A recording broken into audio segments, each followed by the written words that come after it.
नमस्कार दोस्तों, ocean network में आपका स्वागत है। मैं हूं ओमकार चौधरी। करीब-करीब 5 साल पहले की बात है। कोरोना काल था, लॉकडाउन चल रहा था। चारों तरफ से बुरी खबरें आ रही थी। योगी आदित्यनाथ के पिताजी की मृत्यु हो गई और उन्होंने फैसला किया कि वो अंत्येष्टि में शामिल नहीं होंगे। ये उनका एक चित्र है। इसका भी एक रोचक किस्सा है, कभी फिर किसी वीडियो में बताएँगे, वरना ला बात लंबी हो जाएगी इस प्रोग्राम में। ये अपने पिताजी के साथ, लेकिन जब उनके पिताजी का निधन हुआ, तो अंतिम संस्कार में नहीं जा पाए। एक तो उत्तर प्रदेश को सँभाल रहे थे, लॉकडाउन का पीरियड था। दूसरे, पूरी दुनिया ने नहीं देखा कि योगी आदित्यनाथ, उनको जन्म देने वाले, उनके पिता नहीं रहे, तो उनके चेहरे के भाव कैसे थे? वो उन्होंने सार्वजनिक रूप से प्रकट नहीं किए। लेकिन उन्हीं योगी आदित्यनाथ का बुधवार की शाम को एक वीडियो सामने आया और उस वीडियो में वो बेहद भावुक दिखाई दिए। इस कदर भावुक थे कि उसको देख कर के ही आप समझ सकते हैं कि उनके मन में क्या-क्या चल रहा है और कितनी पीड़ा में हैं। क्योंकि महाकुंभ में एक हादसा हुआ, बैरिकेड टूटे, बैरिकेड तोड़ कर के लोगों की भीड़, जो वहां पर रेती में सो रहे थे, उनके ऊपर चढ़ गई और उनको कुचलते हुए आगे निकल गई। 30 लोगों की मृत्यु की सूचना है, 60 के आसपास घायल हैं।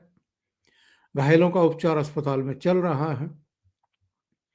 इसके लिए आप मेला प्रशासन को, अधिकारियों को, शासन को, प्रशासन को, योगी को, प्रधानमंत्री नरेंद्र मोदी को, गृह मंत्री अमित शाह को, चाहे जिसको अब गाली दीजिए, चाहे जिसको कोसिए, लेकिन सब जानते हैं। और जो परतें अब खुल रही हैं अलग-अलग लोगों के, और जो वहां पर उस समय मौजूद थे, उनके जो वीडियो आए हैं, उनसे पता चल रहा है कि कुछ उद्दंड किस्म के युवाओं का एक गुट था, एक जुंटा था। और एक लड़ी ने तो दावा किया है कि उनके हाथ में लाल झंडा भी था। वे लगातार उद्दंडता कर रहे थे, लोगों को धक्के मार रहे थे, महिलाओं को धक्के मार रहे थे। एक महिला ने कहा कि मेरी चैन छीनने की कोशिश की गई थी। उन्हीं युवाओं ने बैरिकेड तोड़े।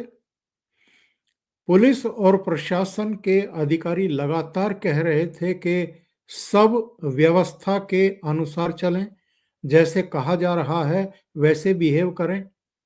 लेकिन मेला क्षेत्र इतना विशाल है, इतना व्यापक है, इतने घाट बनाए गए हैं, कुल मिलाकर के 14-15 किलोमीटर तक फैला हुआ है। जो जहां जाता जा जा सकता है, वहां जाकर के स्नान कर सकता है, शांतिपूर्ण तरीके से कर सकता है। लेकिन एक तो जो मौनी अमावस्या से पहले तक 19 करोड़ 64 लाख लोग स्नान कर चुके थे। उनमें बीच-बीच में वीआईपी भी गए। उन्होंने भी शांतिपूर्ण तरीके से अपने परिवारों के साथ भी और अकेले जाकर के भी स्नान किया, पूजा भी की, गंगा की आरती भी की, सब काम किए, विधि-विधान से किया। कहीं कोई घटना नहीं घटी। एक आग की घटना घटी थी सिलेंडर फटने से, उस पर भी 20-25 मिनट में काबू पा लिया गया था। पूरी दुनिया में मैसेज जा रहा था कि साहब करोड़ों लोग, कई कई ऑस्ट्रेलिया, कई कई ब्रिटेन, फ्रांस, जर्मनी, नीदरलैंड एक साथ स्नान कर रहे हैं और कहीं कोई दुर्घटना नहीं, कहीं कोई धक्का मुक्की नहीं, कुछ नहीं। बड़े शांति से, बहुत अनुशासन के साथ सब कुछ ठीक चल रहा है। ये अद्भुत है, अकल्पनीय है। बहुत सारे देशों के नागरिक भी आए थे, उन्होंने भी गंगा में डुबकी लगाई थी, उन्होंने भूरी भूरी प्रशंसा की, सारी व्यवस्थाओं की, सुरक्षा व्यवस्था की भी, वहां की साफ सफाई की भी, योगी सरकार की भी। फ्रांस, इटली से आए एक दल ने तो योगी आदित्यनाथ से मुलाकात करके बाकायदा संस्कृत में श्लोक सुनाए थे, रामायण की चौपाइयां सुनाई थी। तो कितना शांतिपूर्ण तरीके से सब कुछ चल रहा था। अचानक मौनी अमावस्या के ही दिन यह घटना घटी या इस घटना को अंजाम दिया गया। योगी आदित्यनाथ ने इसकी न्यायिक जांच के आदेश वैसे दे दिए हैं। कोई हाई कोर्ट का रिटायर्ड जज या सिटिंग जज या कोई दूसरे जज इसकी जांच करेंगे। दूध का दूध और पानी का पानी सामने आ जाएगा। आज कोई मेले में लगे हुए, प्रबंधों में लगे हुए अधिकारी क्या कह रहे हैं या खुद मुख्यमंत्री क्या बता रहे हैं, इस पर ये जो हमारे देश का इकोसिस्टम है,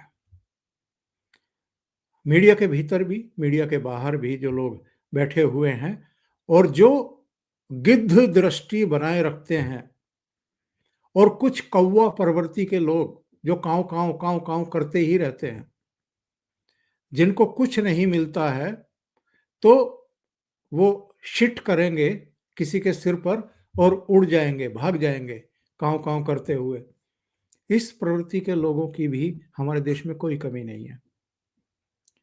और ये जो गिद्ध राजनीति करने वाले लोग हैं, जो अभी तक चुप्पी साधे हुए थे, एक ट्वीट इस घटना के पहले तक जिन्होंने नहीं किया, जिन्होंने तीर्थ यात्रियों को भी अपनी शुभकामनाएं प्रेषित नहीं की, जिन्होंने इतने अच्छी व्यवस्थाओं के लिए योगी सरकार को बधाई नहीं दी, उनके मुंह से फूटा एक बोल नहीं निकला।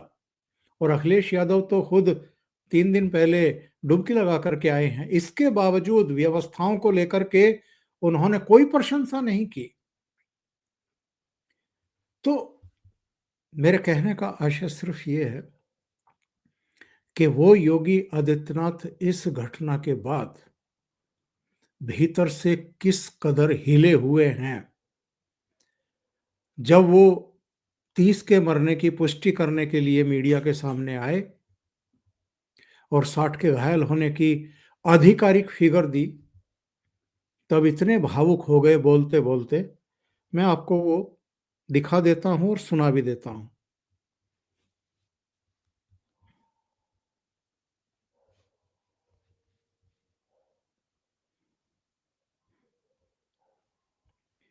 वो वीडियो मेरे पास है और मैं उसको प्ले करता हूं, आपको दिखाता हूं, ताकि आपको समझ में आए कि जो अपने पिता की मृत्यु के बाद उनके अंत्येष्टि में भी शामिल होने नहीं गए, वो प्रयागराज में महाकुंभ के अवसर पर, मौनी अमावस्या के स्नान के अवसर पर हुई दुर्घटना में जिनके परिजन नहीं रहे, दुर्घटना का शिकार हो गए, उनको लेकर के किस कदर व्यथित हैं, सुनिए। घटना दुखद है, मर्माहत करने वाला है।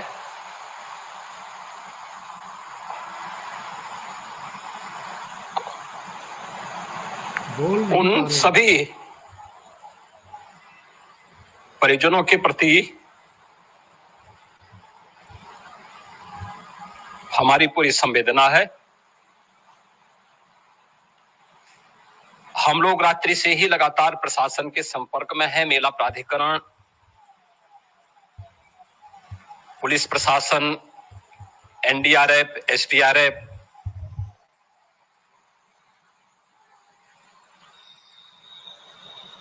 और भी अन्य जितने भी व्यवस्थाएं हो सकती थी उन सबको वहां पर तैनात किया गया है। घटना दुखद। योगी आदित्यनाथ पिछले कई महीने से महाकुंभ की व्यवस्थाओं में दिन रात जुटे हुए हैं, दिन रात जुटे हुए हैं। और उनको पता था कि कितने लोग पहुंच सकते हैं। उनको पता था कि मेला क्षेत्र का विस्तार कहां तक कर देने से संभावित अप्रिय दुर्घटना को रोका जा सकता है। उनको यह भी पता था कि विदेशों में बैठे हुए पन्नू सन्नू से लेकर के और यहां काग और गिद्ध दृष्टि रखने वाले पॉलिटिशियन और साजिशकर्ताओं जो केवल और केवल बस इसी ताक में बैठे रहते हैं कि कैसे योगी आदित्यनाथ की प्रतिष्ठा को मलिन किया जाए, धूमिल किया जाए, कैसे प्रधानमंत्री नरेंद्र मोदी को कोसने का उनको मौका मिले। और ये वो सारे तत्व हैं जो कई पार्लियामेंट सेशन के शुरुआती आधे दिनों की कार्रवाई को खा चुके हैं, निगल चुके हैं, हजम कर चुके हैं और जिनका पेट नहीं भर रहा है।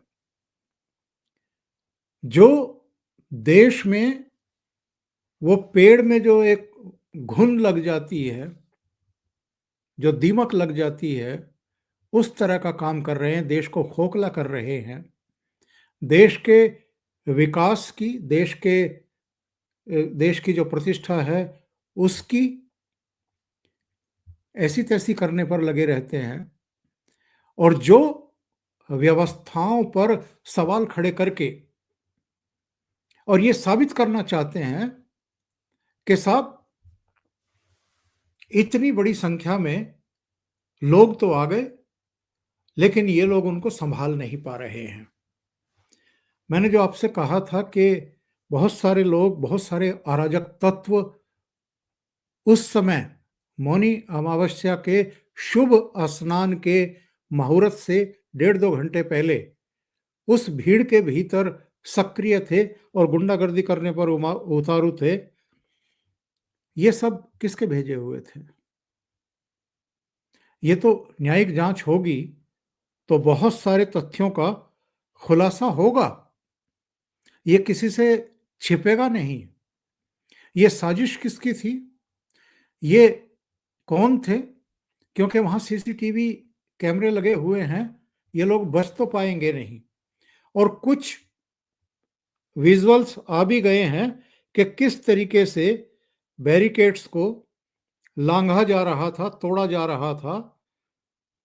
ये वो विजुअल्स हैं जो दिखाई भी दे रहे हैं, फोटोग्राफ भी दिखाई दे रहे हैं। और यहां तक के कुछ महिलाएं भी सारी व्यवस्थाओं को धता बताते हुए बैरिकेड के ऊपर से चढ़ करके दूसरी तरफ कूदती हुई देखी गई हैं। और कुछ के बयान आए हैं, वो मैं आपको सुनवा देता हूं।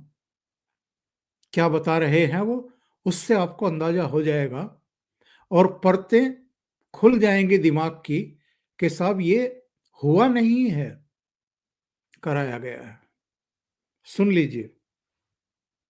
आज मैं 6:30 बजे मौनी अमावस्या का स्नान करने निकली तो भीड़ तो थी और हम लोग सभी श्रद्धालु आराम से जा रहे थे, किसी को कोई कष्ट नहीं था। एक दूसरे से सटके भी जा रहे थे तो आराम से जा रहे थे। तभी पीछे से हुड़दंग की आवाज आई, कुछ लोगों की, जो पता नहीं क्या बोल रहे थे, भगवान का नाम नहीं ले रहे थे पर कुछ बोल रहे थे, ऐसा हमें समझ में नहीं आया कि वो लोग क्या बोल रहे हैं। हुड़दंग मचा रहे थे और पीछे से धक्का देते हुए एकदम से कहते थे हटो हटो हटो, और ढकेलते हुए आगे बढ़ ही जाते थे, जिससे कि कुछ लोग गिरते गिरते बचते थे, कोई किसी को पकड़ लेता था, कोई किसी को पकड़ लेता था, और कैसे कैसे करके ही हम लोग गए हैं। और वहां से जब लौटे हैं तो मैंने देखा कि 5-6 लड़कियों का झुंड है जो लगातार ढकेल ढकेल के आगे जा रही है और प्रयास कर रही है कि किसी के गले में चेन है तो उसे खींचे।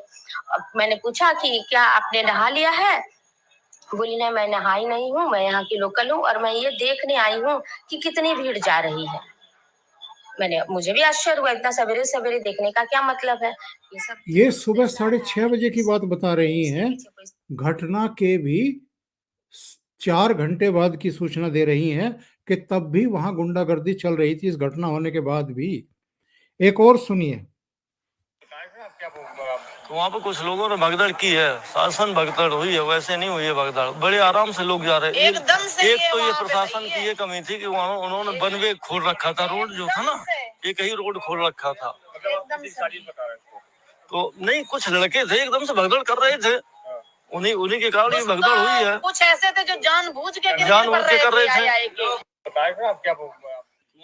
यानी कुछ लड़के थे, ये जो पहली लेडी की आवाज सुनी हमने वो भी बता रही है, और जो दूसरा ये पुरुष हैं ये भी बता रहे हैं, ये उसी समय की बात बता रहे हैं जब वो दुर्घटना हुई। एक और आवाज सुनिए। मैं वहां से नहा रहा था, नहाने के बाद जैसे देखा कुछ लड़के थे, लगभग 6-7 लड़कों का ग्रुप था, वो हुड़दंग टाइप का मचा रहे थे नहाते वक्त भी, और बाहर निकले तो शोर मचा रहे थे। अब पीछे पब्लिक है काफी ज्यादा, शोर मचाओगे एकदम, कुछ अनशन बोलोगे, भागो या धक्का दोगे किसी को, भागने के लिए भी बोल रहे थे, भागने को बोलो, धक्का देके अपना साइड में कर लिए। और जब लोगों के मन में एक डर आ गया कि पीछे भगदड़ है तो वो तो भाई भागेंगे, और जो साइड में लोग लेटे हुए थे उन पे ही सब हुआ है दिक्कतें, वही लोग घायल हुए हैं। यही मेरे एक और मैं आपको सुनवाता हूँ। कुछ है तो जानबूझ के कुछ असमझ है यहाँ पे। ये झंडा लाल झंडा लेके आया था, ये झंडा लाल झंडा लेके आया था, और जानबूझ के ढकला है सबको, जानबूझ और जानबूझ के ढकला है सबको, जानबूझ करके धक्का दे रहा था, लाल झंडा लिए हुए था। ये परतें साहब अभी खुलेंगी, पता चलेगा नजर लगी है या नजर लगाई गई है। इसके खुलासे होंगे, इसके भंडे फोड़ होंगे, और लोग और कुछ चेहरे बेनकाब होंगे। अभी के लिए इतना ही। बहुत बहुत धन्यवाद। अगर आपको ये चैनल और इसके कंटेंट पसंद आ रहे हैं तो लाइक करें, कमेंट करें, वीडियो को शेयर भी करें। अभी तक अगर आपने ये चैनल सब्सक्राइब नहीं किया है तो सब्सक्राइब कर लें, साथ में लगे बेल आइकॉन को दबा दें ताकि आगे आने वाले वीडियो और उनके नोटिफिकेशन आप तक पहुंचते रहें। बहुत बहुत धन्यवाद। नमस्कार।